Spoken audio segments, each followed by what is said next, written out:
সকলকে স্বাগত। ভারতবর্ষ আমাদের মাতৃভূমি স্বাধীনতা লাভ করে 1947 সালের 15ই আগস্ট। তখনও ভারতবর্ষের নিজস্ব আইন ছিল না, সংবিধান ছিল না। Doctor B.R.. আম্বেদকরের নেতৃত্বে একটি কমিটি গঠিত হয়। তারা ভারতবর্ষের নিজস্ব সংবিধান রচনা করে। সমস্ত কমিটিতে থাকা সদস্যদের অক্লান্ত প্রচেষ্টার পরিশ্রমের ফল হচ্ছে ভারতবর্ষের সংবিধান। এই সংবিধান পৃথিবীর অন্যতম বৃহৎ লিখিত সংবিধান এবং সুপরিবর্তনীয় সংবিধান। এই সংবিধান পৃথিবীর অন্যান্য দেশের সংবিধানের ইতিবাচক দিকগুলোকে নিয়ে লিপিবদ্ধ করা হয়েছে।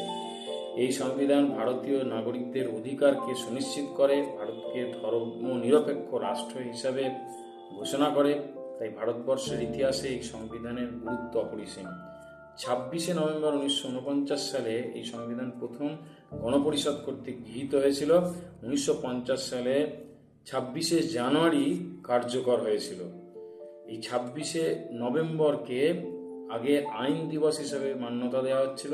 2015 সাল থেকে এই 26শে নভেম্বরকে সংবিধান দিবস হিসেবে পালন করা হয়।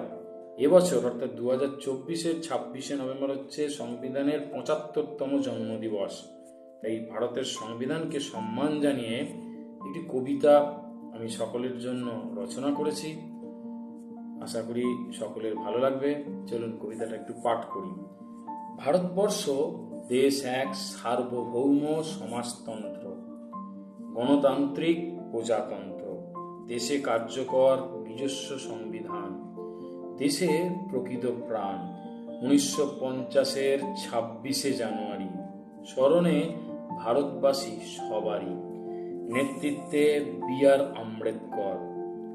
নব সংবিধানের নবরূপকার।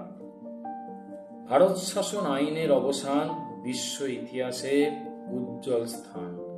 লিপিবদ্ধ সরকারের গঠন ক্ষমতা, সাম্য মৌলিক অধিকারী জনতা। লিখিত বৃহৎ সংবিধান, সংবিধানের 75তম দিবস উদযাপন। মান্য করুক সর্বসাধারণ। রিপাবলিক ডে এর সার্থকতা, নতুবা নিছকই লৌকিকতা। অর্থাৎ সংবিধানে যেগুলো বলা রয়েছে সেগুলো আমাদের মেনে চলতে হবে। আমাদের কিছু দায়িত্ব রয়েছে, দায়বদ্ধতা রয়েছে। সংবিধানকে সম্মান দিতে হবে, কর্তব্য পালন করতে হবে।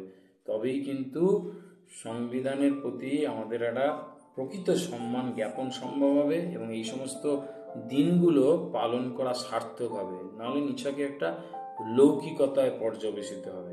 আশা করি সকলের ভালো লাগবে। যদি ভালো লেগে থাকে শেয়ার করবেন এবং চ্যানেলটিকে সাবস্ক্রাইব করবেন।